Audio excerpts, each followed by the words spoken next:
essa aqui é a Biblioteca IP Amarelo, que reúne boa parte do acervo de Rubem Alves, mineiro que viveu décadas em Campinas, onde faleceu. Hoje o legado dele é mantido e divulgado pelo Instituto Rubem Alves, que trabalha em Campinas e região. E é esse trabalho que você conhece hoje aqui no Campinas que deu certo. Rubem Alves foi um importante intelectual brasileiro, atuando como teólogo, educador, escritor e psicanalista. Autor de mais de 120 obras, escreveu sobre filosofia, teologia, psicologia e também literatura infantil. Nascido em Boa Esperança, em Minas Gerais, mudou ainda jovem para o Rio de Janeiro e foi criado em uma família protestante, se tornando pastor. Reconhecido no Brasil como cronista, filósofo, poeta e pensador, teve forte atuação em Campinas, onde viveu por muitos anos e faleceu em 2014, aos 80 anos. E aqui ao meu lado está a Raquel, filha do Rubem, que hoje é responsável também por manter vivo esse legado. Raquel, você contava pra gente que o legado do seu pai tem muito a ver com o seu nascimento. Conta pra gente o porquê. Porque o meu nascimento foi o despertar do olhar do meu pai em relação à vida e ao que ele queria transmitir para os outros, no caso eu. Eu nascendo com o lábio leporino, ele percebeu que eu teria dificuldades e para eu enfrentar as minhas adversidades, ele entendeu que enquanto pai, a luta dele seria colocar a beleza da vida dentro de mim para que eu tivesse a garra necessária de enfrentar tudo que eu tinha para enfrentar, não só a cirurgia, como tratamento também, a parte emocional, de convivência e tudo mais. Então, a partir do meu nascimento, ele mudou o olhar dele em relação à forma da escrita. E ele decidiu que ele só ia tirar as coisas que estavam dentro do coração dele para comunicar e para mostrar o mundo. E isso transformou o Rubem escritor, né? E, portanto, o Rubem teólogo, o Rubem educador e o Rubem Alves cronista. Foi a partir do meu nascimento que ele se transformou nesse escritor sensível que toca o Brasil e o mundo até hoje. Né? Bom, e aqui no Instituto, bem na entrada, eu vi que tem um cartão exposto do seu pai para você. Você lembra um pouquinho da história desse cartão? E ele costumava escrever sempre para você também? Sim, eu sou de uma época que as pessoas escreviam cartas, né? Então, isso já tem que ser levado em consideração. Mas o meu pai escrevia histórias para mim, para me ajudar com os enfrentamentos. E eu tinha um pai que era diferente dos outros, que se ausentava. Um pai que tinha que viajar, um pai que trabalhava e dava aula fora. Então, não era igual os pais dos meus colegas de escola que estavam sempre em casa. E ele escreveu A Menina e o Pássaro Encantado, que acabou se tornando a história infantil mais famosa dele e difundida no mundo todo. E ele, para a história não ficar só dentro do livro, ele, digamos, exportou elementos da história para ir comunicando a mensagem de que eu deveria respeitar a necessidade dele de viajar e aprender a lidar com a saudade. Então, tudo em que ele encontrava alguma referência, por exemplo, o pássaro do cartão que você comentou era uma referência, ele estava viajando. Então, ele fazia alusão à história. Estava no Japão, né, inclusive? Oi? Estava no Japão, inclusive, né? Ele estava no Japão. Nessa época. E aí, Foi. de lá, ele conseguiu, então, enviar esse cartão para você. Mas, além disso, né, esse é um exemplo só, mas todo esse hábito dele, isso te fortaleceu, te ajudou de alguma forma nessa jornada, né? Para enfrentar essas diferenças que você comentou? Muito. E eu não percebo isso, quer dizer, corrigindo, eu não percebia isso enquanto criança. Hoje, como adulta, eu percebo quanto que isso me estruturou na infância e principalmente por meio da literatura infantil. Mas assim, e na presença também de qualidade, quando ele estava comigo, eu sabia que ele tinha um momento reservado para estar comigo. Isso, se a gente for ver, tem muitos pais que passam horas em casa e não se dedicam ali meia hora para a criança.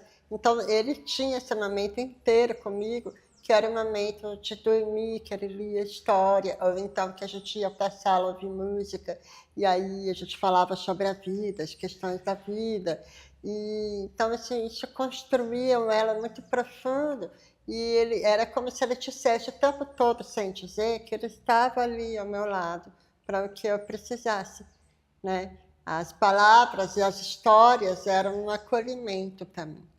E até hoje isso é muito estruturante na minha forma de pensar, e é o que eu trabalho com literatura infantil, então, eu sei dessa potência e começou aí nessa aposta do meu pai. Você citou uma das obras dele, mas qual que é a sua favorita? Dá para citar para a gente alguma citação, alguma crônica favorita, ou é muito difícil de selecionar uma?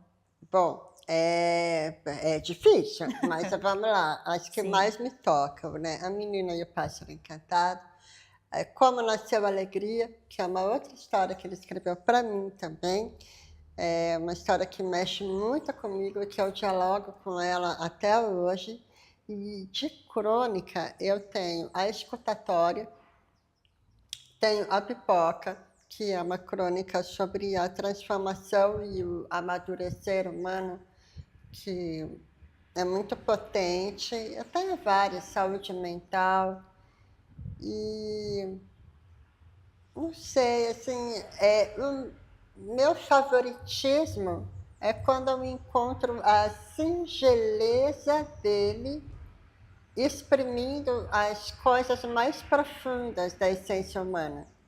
Isso é o que mais me encanta, não é uma crônica ou outra, mas é uma forma muito simples de falar aquilo que é complexo. E aí a gente chega lá no fundo da questão, assim, isso eu acho maravilhoso da obra do meu pai. Raquel, como passar isso para as futuras gerações, para as gerações atuais e principalmente por meio desse trabalho hoje do Instituto? Eu acho que tem as atividades aqui que acontecem dentro do Instituto, que a Maria pode falar melhor, mas eu acho que, acima de tudo, perpetuando, da forma que der, o prazer pela leitura. Porque a questão não é forçar alguém a ler. A gente está cheio de alunos em universidades lendo e não tendo prazer nenhum. Então, o aluno vai lá e procura a resposta e pronto. Então, ler pelo prazer de ler abre a cabeça da gente para um pensar mais profundo, para uma conexão melhor com a vida, porque quando a gente lê, a gente aprende a elaborar melhor o pensamento, e aí quem elabora melhor o pensamento se conecta melhor com as questões da vida, lida melhor com as adversidades da vida. Então, assim, eu acho que começa por aí, perpetuando, na medida do possível, nesse universo tão estimulado aí das telas, perpetuando o prazer pela leitura, porque é isso que dialoga com a nossa capacidade criativa e de pensar, de imaginar e de criar as conexões com o mundo. Raquel, muito obrigada, viu, por nos receber aqui, por falar conosco. Obrigada eu.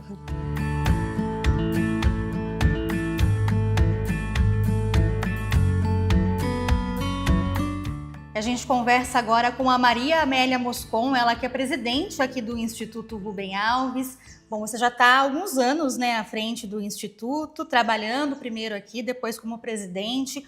Hoje, conta pra gente um pouquinho do que é feito aqui, das atividades para manter vivo esse legado de Rubem Alves. É sempre um prazer falar de Rubem, né? Falar ainda de tudo o que é possível fazer com a obra do Rubem é uma outra alegria.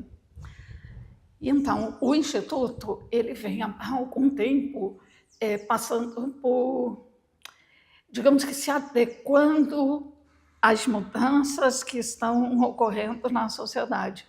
Então, nós já tivemos aqui várias fases, algumas mais voltadas para a questão cultural, algumas mais voltadas para a questão da formação de professores na educação, e isso ainda continua e vai ser intensificado daqui a pouco. Mas agora o que a gente mais está trabalhando, além da educação, é numa área que vem há bastante tempo aí já me desconfortando, que é a questão que a Raquel também levantou, a necessidade da leitura, a importância da leitura, e o que a gente vem enfrentando muito na educação formal e não formal, que é o analfabetismo funcional. Então, esse assunto é um assunto que tem nos intrigado, tem nos chamado a atenção, porque ele passa por várias camadas da sociedade e atinge e interfere na vida das pessoas de uma maneira geral, tanto na convivência social, quanto no trabalho, na vida pessoal. E aí a gente tem feito diversas ações que caminham por esses lugares. E aí a gente está começando uma fase que é até muito importante a gente compartilhar com vocês, a partir daquela frase que depois vocês podem mostrar.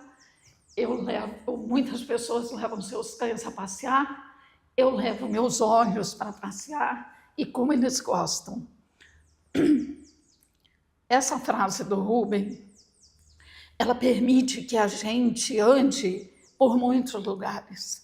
Então, a partir desse pensamento, nós estamos, por exemplo, com um projeto que está trabalhando com liderança, formação de líderes. Como é que o Rubem Alves, a partir dessa frase, mas não só, pode estar contribuindo para a formação desse líder contemporâneo que é tão necessário? E aí essas lideranças não são líderes aleatórios, são líderes dentro das escolas, líderes dentro das instituições, líderes dentro das empresas, porque, na verdade, é tudo gente, né, se relacionando. No final das contas, a partir de muitos lugares, mas é sempre gente. Uma outra coisa também bem interessante que a gente fez e que vale a pena ser compartilhado, e eu chamo as pessoas a acompanharem.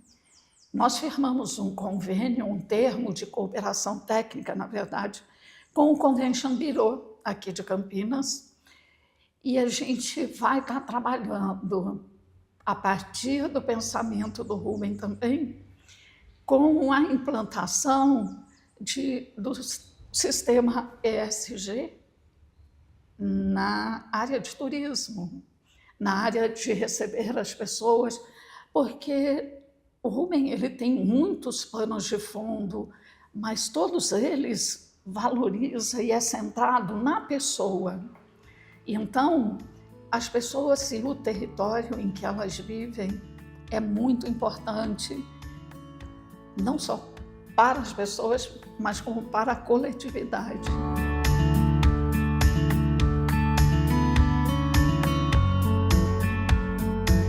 A instituição atua em duas frentes principais: a preservação do acervo físico do autor, incluindo manuscritos e objetos pessoais, e a promoção de atividades práticas, como oficinas para professores e eventos culturais que integram literatura a outras artes.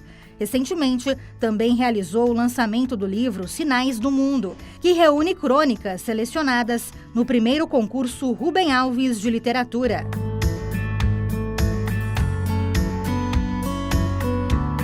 Penso que o Instituto tem conseguido se colocar nas principais frentes que o Rubem deixou para a gente trabalhar. Bom, e o Rubem, para quem não sabe, era pastor protestante, né, no início da sua vida, da sua obra, né? Isso mesmo. E aí depois ele inclusive se classificava como uma ovelha mais progressista, né, um protestante mais progressista. Isso também traz muita influência na obra dele, né? Eu acho que essa sua fala é o que define a obra do Rubem como um todo. Ele sempre foi um irreverente, ele sempre foi um vanguardista para muito além do seu tempo, Sabe que em todas as áreas, ainda hoje, quando a gente aprofunda o pensamento para a obra do Rubem, a gente vê que hoje ainda nós estamos com dificuldade para compreender a profundidade das propostas que ele fazia. Propostas todas transformadoras. Aliás, tem uma frase dele que é muito interessante e que a Raquel e eu selecionamos para uma síntese que fizemos da vida dele. Toda essa síntese foi organizada pela Raquel, e eu acho que a minha grande contribuição foi com o título. Todos eles eram conservadores e nós éramos diferentes. Essa diferença, no que diz respeito aos conservadores, ela ainda hoje consubstancia a obra do Rubem. Ela segura todo o bojo por onde ela floresce. Bom, e hoje obra que tem essa publicidade, né, é mantida inclusive pelo trabalho do Instituto. Na sua opinião, o trabalho aqui do Instituto Rubem Alves é um trabalho de Campinas que deu certo? Não tenho dúvida.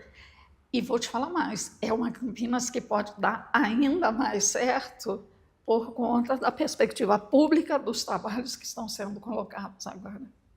Acho que tem tudo a ver, inclusive, com o que eu imagino seja o princípio da TV Câmara. Bom, Maria Amélia, muito obrigada, viu, por nos receber aqui, por falar um pouquinho também dessa história e desse trabalho. Eu é que agradeço. É sempre uma alegria partilhar, porque o Rubem ainda nos surpreende. Muito obrigada e agradeço também a você que acompanha o Campinas que deu certo. Te espero na próxima semana. Até lá!